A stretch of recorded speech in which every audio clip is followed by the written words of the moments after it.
Assalamualaikum warahmatullahi wabarakatuh. Waalaikumsalam warahmatullahi wabarakatuh. Alhamdulillah wassalatu wassalamu ala Rasulillah Sayyidina Muhammad ibni Abdillah wa ala alihi wa sahbihi wa mawalah, amma ba'du. Alhamdulillah, pada siang hari ini kita kembali melanjutkan kajian kitab Bulughul Maram, masih di dalam kitab Shalah, yaitu kitab tentang sholat. Bab yang kelima yaitu babul hassi ala khusyu'is sholah, babul hassi ala khusyu'i fis sholah, yaitu bab anjuran atau dorongan untuk khusyuk ketika sholat. Hadis yang ke 189. Wa an Anasin radhiyallahu anhu, dan dari Anas radhiyallahu anhu, bukan dari saya ya, dari sahabat namanya Anas. Nama lengkapnya Anas bin Malik. Mama kun Faris yang tahu. Anas bin Malik ya. Kalau sekarang ada yang namanya Anas, ada yang namanya Kiai Malik ya. Wa an Anasin radhiyallahu anhu, dan dari Anas radhiyallahu anhu, anna Rasulullah sallallahu alaihi wasallam, bahwa Rasulullah sallallahu alaihi wasallam qala, beliau telah bersabda, idza quddimal asya'u, apabila telah dihidangkan makan malam. Jadi idza quddimal asya'u, apabila telah dihidangkan makan malam, fabda'u bihi, maka makanlah makanan tersebut qabla an tusallul maghriba, sebelum kamu mengerjakan sholat maghrib. Muttafaqun alaih, diriwayatkan oleh Imam Bukhari dan Muslim. Jadi makan dulu apa sholat dulu? Makan dulu. Kalau makanannya dihidangkan sebelum sholat maghrib. Kalau makanannya dihidangkan pas sholat maghrib ya sholat dulu. Paham ya? Paham. Saya lanjutkan syarahnya. Kenapa kalau bab makan kok tidak ada yang ngantuk?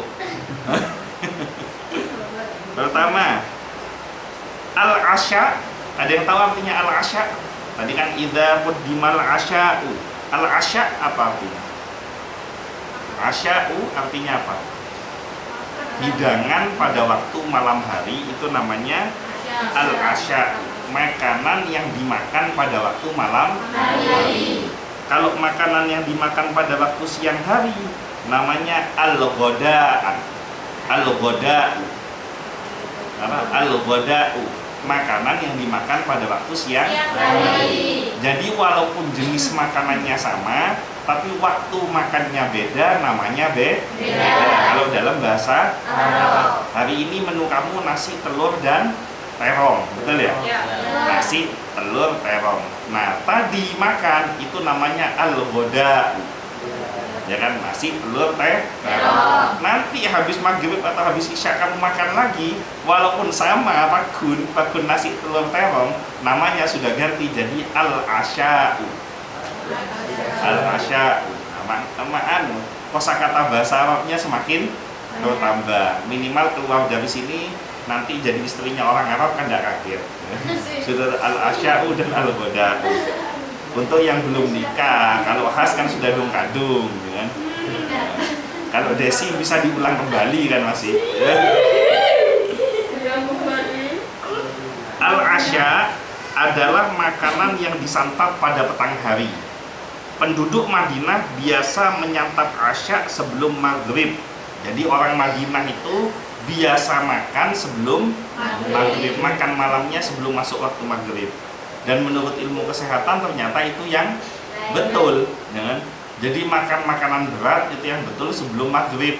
Kalau sesudah maghrib dianjurkan makan buah-buahan saja, karena buah-buahan itu bagus untuk kebutuhan nutrisi vitamin ketika kamu tidur.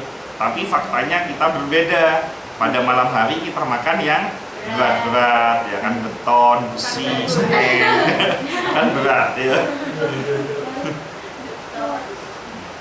Selanjutnya, penduduk Madinah biasa mengolah lahan pertanian mereka barulah selesai pada petang hari. Jadi penduduk Madinah itu mayoritas adalah petani.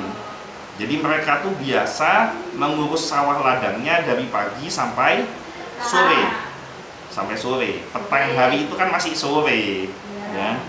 Kalau malam hari itu sudah bukan petang lagi, sangat petang. Kan kalau petang hari itu artinya masih terak tapi sudah mulai sordep kan, itu sudah mulai menjelang gelap. Itu namanya petang hari. Inilah yang jadi kebiasaan penduduk Najd. Mereka makan malam sebelum maghrib.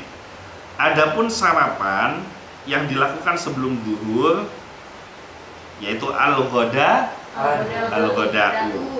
Berarti sarapan itu al-ghada'u. Yang disantap pun ringan, yaitu kurma dan susu. Kemudian beralih setelah itu orang-orang pada menyantap makan malam ba'da maghrib. Pada masa kini kebiasaan asyad malah menjadi ba'da isya, bahkan lebih malam lagi. Keadaan yang terakhir ini malah dampak negatifnya begitu besar. Hanya Allah yang memberikan pertolongan. Makanya kenapa zaman dulu pertama kok orang itu umurnya panjang-panjang. Ya kan, zaman dulu kan umurnya panjang-panjang. Karena pertama mereka makan itu sehari cuma 2 kali. Sama dengan pegawai di toko Gladys, makan di toko 2 kali, tidak tahu di rumahnya. Di tokonya 2 kali. Jadi orang dulu tuh makannya hanya 2 kali. Itu pun jenis makanannya kayak penduduk Najd dan penduduk Madinah. Kalau pagi makan kurma dan susu. Nah, sementara kita pagi makan nasi goreng, nasi pecel, nasi macam-macam sudah masuk. Nah, kemudian mereka bekerja dari pagi itu mereka makan, siang itu mereka nggak makan. Ini kebiasaan orang Madinah ya. Mereka nggak makan. Yang dulu, nggak tahu kalau orang Madinah sekarang. Ini orang Madinah yang hidup pada zaman Rasulullah. Nah, mereka nggak makan waktu siang, pulang dari kerja baru mereka makan. Itu sebelum maghrib, mandi terus makan. Itu biasanya orang zaman dahulu. Makanya kenapa umurnya panjang? Karena ada banyak makanan-makanan berbahaya masuk ke dalam tubuhnya. Nah, coba kita pagi-pagi kita sudah makan, ya kan? Makannya bahkan kadang-kadang porsinya besar, sehingga akhirnya masuk ke dalam tubuh kalori terlalu banyak, pembakaran tidak maksimal, akhirnya menjelang jam 11, jam 12 sudah mulai mengalami ngantuk. Apalagi ikut ngaji bulughul tambah ngantuknya gitu. Nah, sudah gitu, sudah ngantuk, ditimpa lagi siang makan nasi, ya kan? Nasi cateringnya Ceh Maya, nasinya etapet. Kan banyak itu nasinya itu. Makan lagi. Sementara aktivitas fisiknya tidak berlebihan, tapi kalori yang masuk semakin banyak. Nah, begitu sore atau malam jam-jam habis maghrib atau habis isya, dimakan lagi makanan nasi yang jumlah yang banyak, dan celakanya setelah makan kamu langsung tidur. Nah, akhirnya apa? Kalori yang masuk banyak, lemak yang masuk banyak, lemaknya menumpuk, kalorinya menumpuk, masuk di dalam perut, sudah jarang olahraga, tidurnya ngawur, akhirnya gas dari lambung ini tidak bisa apa? Tidak bisa beroperasi dengan baik, akhirnya jadi naiklah asam lambung. Nah, makanya orang yang punya masalah pencernaan itu salah satunya keliru di pola makannya, yaitu salah satunya jenis makanan dan jam makan. Itu kalau diteruskan terus-menerus, lama-lama pendek umur.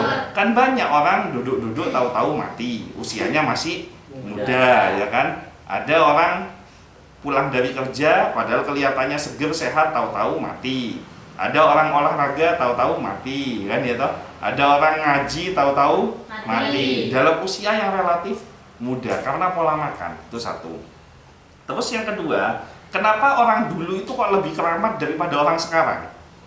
Karena orang dulu itu makannya sedikit, zikirnya banyak.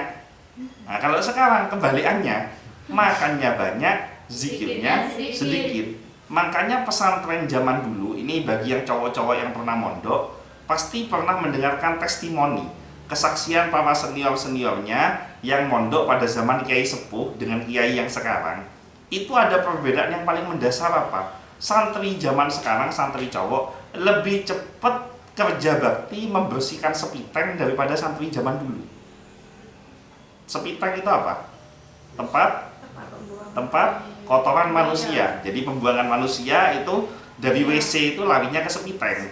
Nah ini kalau sudah penuh sepitengnya, mampet WC-nya. Akhirnya kamu buang air besar itu kotorannya ngambung karena mampet. Nah itu satu-satunya jalan adalah harus dibersihkan sepitengnya kan gitu toh. Nah zaman dulu jarang bersihkan sepiteng itu jarang. Zaman sekarang lebih sering. Kenapa? Karena santri dulu dengan santri sekarang tidak sama. Kalau santri dulu mondok sekaligus tirakat. Coba santri sekarang. Begitu ada kiriman dari temannya orang tua, makannya Masya Allah sudah. Nasi 5 piring kalau bisa dihajar semua, dimakan sendirian. Akhirnya keramatnya kurang. Kiai dulu dengan kiai sekarang sama. Keramatnya juga lebih keramat kiai dulu. Coba kamu lihat kiai-kiai zaman dulu. Rata-rata kurus-kurus. Betul enggak? Los kiai lambe itu. Coba sudah kamu lihat foto-fotonya ada. Dari Kiai As'ad Syamsul Arifin, terus Kiai Zaini Mun'im, Kiai Hasan Genggong, kiai-kiai sepuh lah, kiai-kiai zaman dulu. Kiai Hasyim Asy'ari, fotonya itu kan kurus-kurus semua. Sementara kiai sekarang rata-rata lempong gitu. Pada biar nggak saya ngocak lempong ya. Nah, dalam riwayat itu saya pernah dengar, ini dari Ahlul Baitnya Sukoharjo. Ya, boleh ditanya kepada yang punya saudara mondok di Sukoharjo. Kalau tahu juga cerita ini. Kiai As'ad Syamsul Arifin itu kenapa beliau karomahnya begitu hebat? Salah satunya beliau tirakat melalui makanan. Jadi beliau itu makan satu hari cuma 1 kali. Yang dimakan itu beliau ambil telur. Telur ini cangkangnya dibolongin sedikit, dikeluarkan isi telurnya. Jadi tinggal cangkangnya saja. Terus ambil beras 1 butir, baca Bismillahirrahmanirrahim. Qul huwallahu ahad, Allahus samad, lam yalid walam yulad walam yakul lahu kufuwan ahad. Tiup, masukkan. Ngambil lagi 1 butir. Bismillahirrahmanirrahim. Qul huwallahu ahad, Allahus samad, lam yalid walam yulad walam yakul lahu kufuwan ahad. Tiup, masukkan. Itu gitu terus sampai berasnya penuh 1 cangkang. Nah, setelah penuh baru ditanak, baru dimakan. Yaitu yang dimakan beliau dalam 1 hari. Keramat. Ada bom itu, karena pernah dengar kan ceritanya mungkin. Jadi waktu waktu diserang sama Belanda di pesantren Sukoharjo, Belanda itu menurunkan bom. Bom ini sudah jelas turun dari pesawat, cuma ditunjuk sama Kiai As'ad, semangka cong, langsung ngawur jadi semangka. Bom ini, gitu lah. Coba kamu ngetes, bom kade, mercon kade. Pas teman diuncalkan, kamu coba duduk ngocak gedeng cong gitu. Kira-kira berubah atau tidak? Latihan dulu membaca Al-Ikhlas kade, serok ke terus ya kan, habis itu masukkan ke dalam telur tanah. Latihan pertama mercon dulu duding. Dibuka anunya pintunya sudah ada hujan ya. Jadi itu ya, jadi kenapa orang dulu dengan orang sekarang kok berbeda? Salah satunya karena orang dulu makannya tidak banyak, orang sekarang makannya banyak. Ini saya belum ngebahas makannya halal atau tidak orang sekarang itu. Bukan jenis makannya, tapi cara mendapatkannya halal atau tidak. Makanya kan kenapa saya betul-betul tidak mau dalam berdagang itu bohong. Seperti satu contoh, pernah kejadian kemarin kan, menjual skincare Khair padahal belum make, ngaku jerawatnya sudah hilang. Umpama itu laku nih ya, kan jadi untung. Ya kan ada untungnya toh. Lah untung ini dibuat beli beras, dibuat beli nasi, dibuat beli macam-macam. Ini kan untung dari barang hasil kamu bohong. Ini haram atau tidak? Pas masuk sudah makannya banyak, haram lagi ya gitu toh. Nah itu dampaknya tidak baik. Makanya sebisa mungkin minimal kamu tidak kuat tirakat kayak kiai-kiai dulu, tidak kuat tirakat kayak orang-orang zaman dulu. Minimal jaga jangan sampai makan barang haram, baik jenis makanannya dan cara mendapatkannya. Jadi cara mendapatkannya pun harus halal. Lebih baik tidak makan daripada kamu makan barang haram. Karena tidak mungkin tidak makan. Hari ini tidak makan, besok pasti nemu makanan. Orang kalian, beberapa di antara kalian kan ada yang sempat tidak bekerja sekian waktu kan, tidak punya pemasukan kan, waktu belum kerja di sini kan, ya itu bisa makan buktinya. Tidak ada pemasukan, Pak Kun bisa makan. Karena rezeki Allah sudah, rezeki kalian sudah dijamin sama Allah. Oke, saya lanjutkan. Soalnya yang ngantuk sudah ada 2 ini. Jumhur ulama, apa itu jumhur ulama? Mayoritas ulama menganggap bahwa kata perintah dalam hadis untuk menyantap makanan sebelum maghrib dihukumi sebagai anjuran. Jadi bukan wajib, tapi hanya sekedar anjuran. Kalau dalam ilmu fikih ada wajib, sunnah, mubah, makruh, haram. Anjuran itu masuk kategori yang mana? Anjuran itu masuk kategori yang mana? Sunnah. Jadi kalau makanannya sudah terhidang di meja, kamu makan dulu baru sholat maghrib, makannya kamu itu dihukumi sunnah. Berarti makan sebelum maghrib itu mendapatkan pahala karena ikut sunnahnya Rasulullah. Kan enak sekali jadi umatnya Nabi Muhammad. Cuma makan sebelum maghrib sudah dihitung sunnah, sudah dapat pahala, kan masya Allah itu kan. Inilah pendapat yang lebih kuat. Jadi pendapat bahwa makan sebelum maghrib itu dihukumi sebagai anjuran, sunnah, tapi tidak sampai derajat tidak wajib. Itu pendapat yang lebih kuat. Ibnu Abdil Bar rahimahullah menyatakan adanya konsensus ulama. Tahu apa itu konsensus ulama?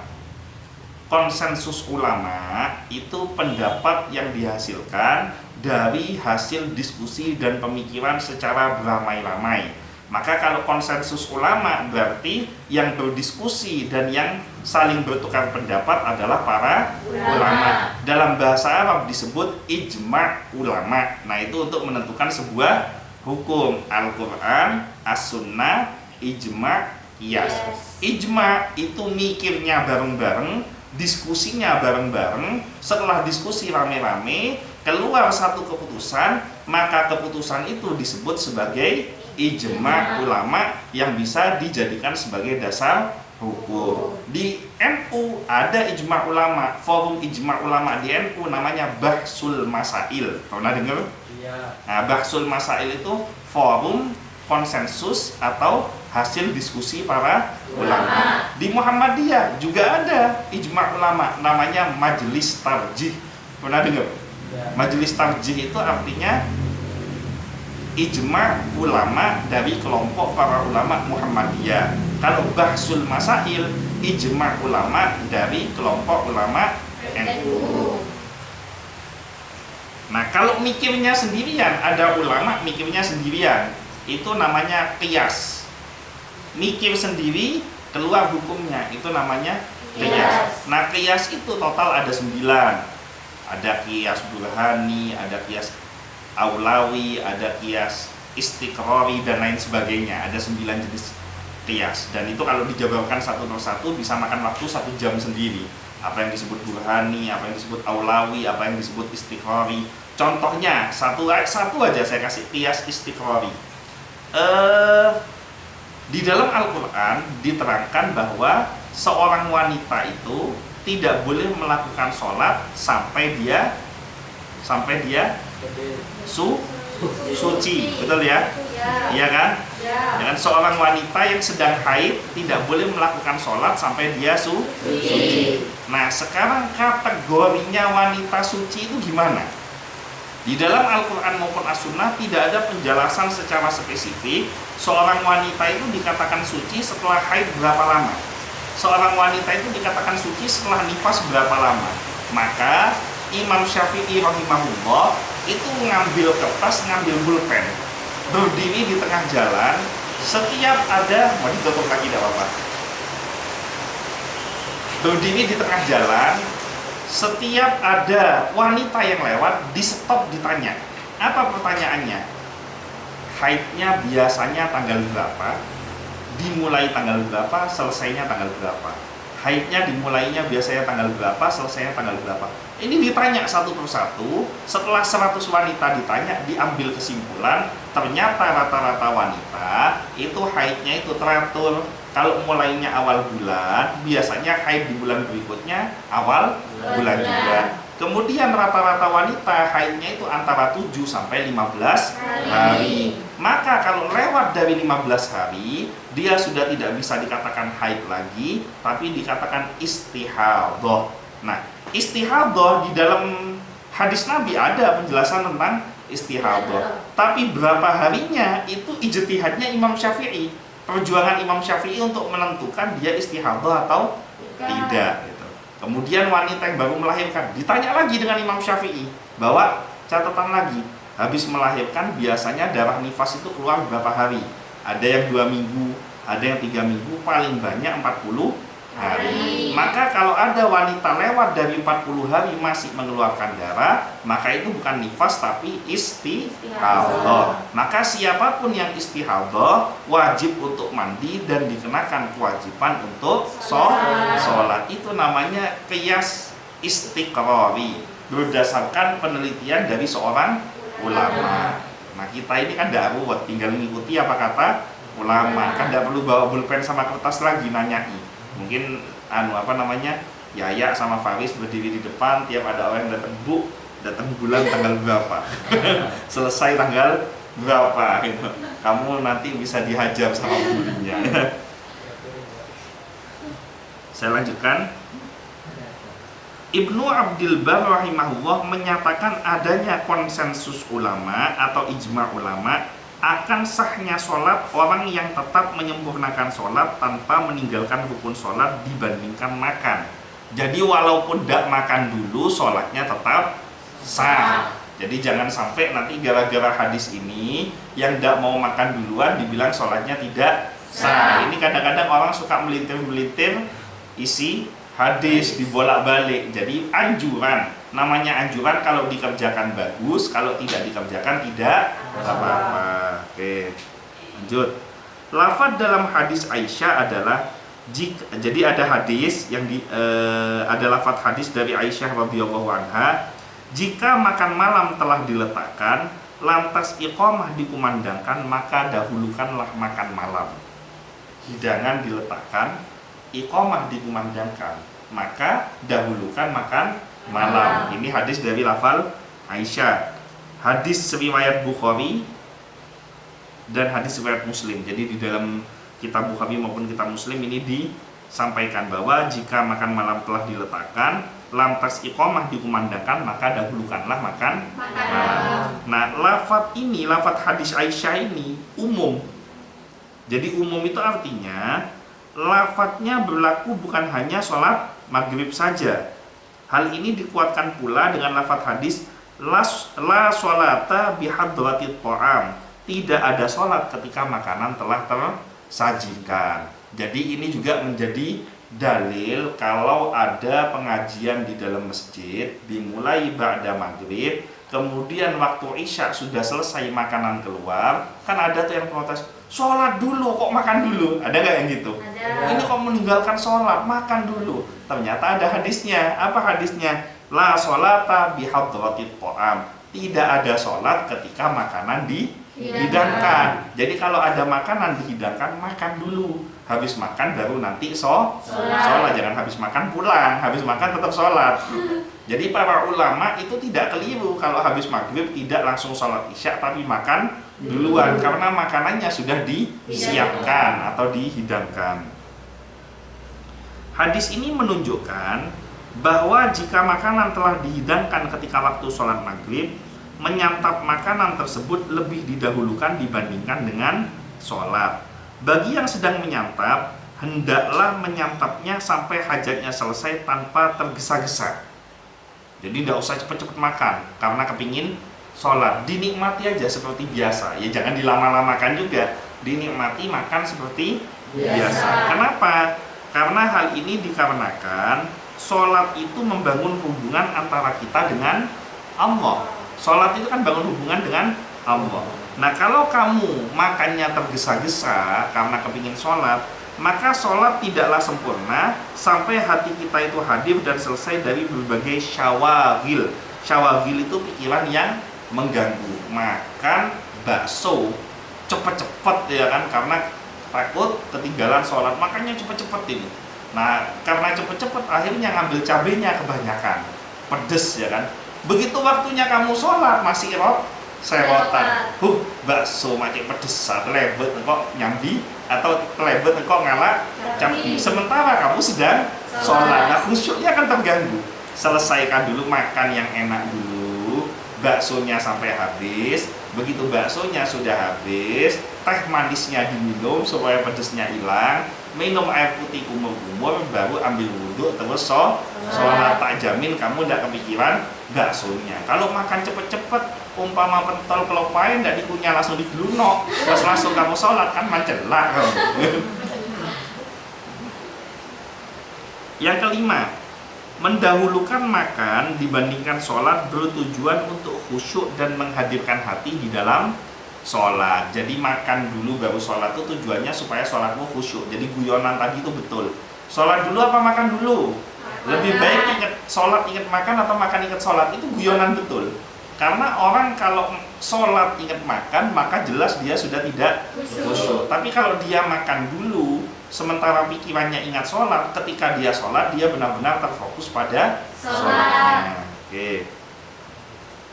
Masalah mendahulukan makan bukanlah berarti kita meremehkan perkara sholat atau mendahulukan hak manusia. Kan kadang-kadang ada yang sok lebay, ini mendahulukan kepentingan duniawi daripada kepentingan ukhrawi, ya kan? Ini dunia dulu baru akhirat, kok makan dulu baru sholat, itu gimana? Ada nggak orang ngomong gitu? Iya. Kan ada aja kan? Nah itu bukan meremehkan, bahkan mendahulukan makan malah termasuk mengagungkan sholat hingga hati menerimanya. Karena saking cintanya kepada sholat, jangan sampai ketika saya sholat saya terganggu segala macam urusan duniawi. Makanya tak selesaikan dulu hajat duniawinya, begitu selesai hajatnya baru sholat, tidak terganggu. Tapi kalau perutmu lapar keroncongan kamu sholat, maka perutmu itu mendatangkan gangguan di duniawi dalam ibadah kamu mengerjakan sholat. Saya tahu kalian sedang berjuang untuk mencela karena ngantuk ya.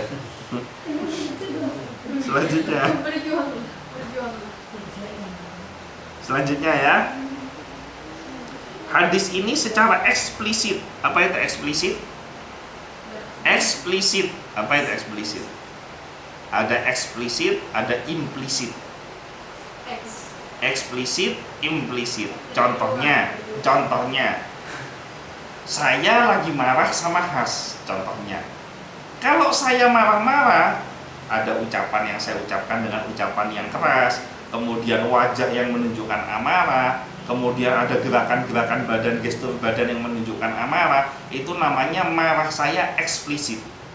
Zahirnya kelihatan kalau saya sedang marah. Tapi saya mangkel dengan Has, mangkelnya disimpan di dalam hati, marahnya disimpan dalam hati, ngomong sama Has mukanya tetap tersenyum, nadanya tetap santun, ucapannya tetap enak, tapi hatinya ngalkal, marahnya luar biasa. Itu namanya marah secara implisit. Jadi eksplisit itu tuh nampak, implisit itu tidak nampak. Bahasa Arabnya zahir dan batin. Kalau nampak zahir, kalau tidak nampak batin.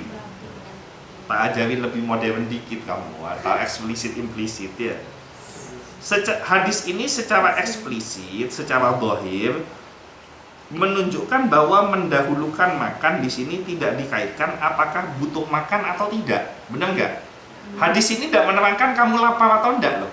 Hadis ini hanya menerangkan pokoknya makanan disiapkan sebelum masuk waktu sholat maghrib. Bahkan hadis Aisyah lebih ekstrim, makanan dihidangkan ketika iqamah dikumandangkan, maka makanlah dulu. Ya kan lebih ekstrim, tahu? Ini tidak menunjukkan kalau kamu itu lagi lapar atau tidak. Paham tidak sampai sini? Paham ya? Nah, akan tetapi para ulama menyatakan bahwa yang dimaksudkan dengan mendahulukan makan adalah ketika hati itu membutuhkan untuk makan dan benar-benar terkait dengannya, bisa benar-benar lapar atau benar-benar kepingin makan. Itu kan ada yang kepingin makan karena beneran lapar, ada kepingin makan karena menunya yang membuat kamu kepingin makan. Ketika kamu punya perasaan benar-benar kepingin makan, maka sunnahnya makan dulu baru sholat. Tapi kalau kamu ngelihat makanan biasa aja, ya sholat dulu tidak apa-apa. Bukan terus makan dulu menjadi sunnah. Jadi sunnah itu adalah ketika kamu itu benar-benar kepingin makan, baik karena benar-benar lapar atau kepingin menunya. Sate kambing ini umpama ya kan, umpama mau makan lewat ada bakso ini, lewat ada mie goreng, makanan yang kamu suka yang kamu jarang makan, tahu-tahu dihidangkan sebelum kamu sholat atau dihidangkan waktu iqamah dikumandangkan, sehingga kamu kepikiran dengan makanan itu, maka sunnahnya makan dulu. Enak enggak jadi orang Islam gitu? Enggak kuat kan gitu. Selanjutnya, sedangkan jika memang tidak ada hajat, seorang muslim sebaiknya tidak membiasakan untuk menjadikan sebagai adat atau kebiasaan. Jadi kalau nggak benar-benar lapar ya jangan dijadikan kebiasaan makan sebelum sholat, yaitu menyantap makan malam terus-terusan pada waktu sholat, karena menyengaja sama saja dengan melalaikan sholat, apalagi sholat jamaah. Jadi kamu sengaja makan padahal nggak lapar, padahal nggak benar-benar kepingin, tidak ada makanan tidak menjadi uzur kamu dalam sholat, berarti kamu sengaja makan, itu kamu meninggalkan sholat atau minimal melalaikan sholat, sengaja menunda-nunda waktu sholat demi makanan yang sebenarnya tidak mendesak buat kamu. Paham ya? Hadis ini secara eksplisit menunjukkan pula bahwa mengakhirkan sholat jika makanan telah tersaji, walaupun akhirnya luput dari sholat berjamaah atau luput dari sholat pada awal waktu. Kan gitu zahirnya. Kalau kita pahami secara eksplisit, secara zahir, kalau ada makanan tersaji, maka makanlah dulu, walaupun pada akhirnya kamu tidak sholat jamaah atau tidak sholat pada awal waktu. Kan zahirnya pemahamannya seperti itu. Saya ulangin, paham tidak ini? Paham ya? Perlu diulangin tidak ini? Hah? Berarti tak paham kan perlu diulangin gitu. Hadis ini menunjukkan, bunyi hadisnya gimana? Ketika makanan sudah dihidangkan sebelum masuk waktu sholat maghrib. Bahkan menurut hadis Aisyah, ketika makanan dihidangkan ketika iqamah dikumandangkan, maka apa? Makanlah dulu, kan gitu toh. Nah, sekarang hadis ini kalau kita pikir secara zahir, berarti dengan kita makan itu menjadi sunnah atau menjadi tidak masalah, walaupun membuat kamu jadi nggak sholat jamaah atau membuat kamu jadi sholatnya tidak di awal waktu. Benar nggak? Iya. Benar ya? Zahirnya kan begitu. Nah, sekarang kita lihat. Namun, jika waktu sholat tersisa sedikit, sehingga kalau mendahulukan makan malah kita mengerjakan sholat di luar waktu, maka dalam kondisi ini tetap mendahulukan sholat dibandingkan makan, agar sholat tetap dikerjakan pada waktunya. Jadi jangan sampai gara-gara makan kamu jadi nggak sholat pada waktunya. Inilah pendapat jumhur mayoritas ulama. Ada pertanyaan sampai di sini? Sudah ngantuk semua ya? Mudah-mudahan jujur sekali. Mudah-mudahan semuanya panjang umur, sehat, selamat, bahagia, semua impian dan cita-citanya tercapai, mendapatkan rezeki yang banyak dan barokah, mendapatkan jalan keluar dari setiap kesulitan yang dihadapi, dilunaskan semua hutang-hutangnya, mendapatkan syafaat dari Nabi Muhammad SAW. Al-Fatihah. Ar-Rahmanir-Rahim. Iya kan.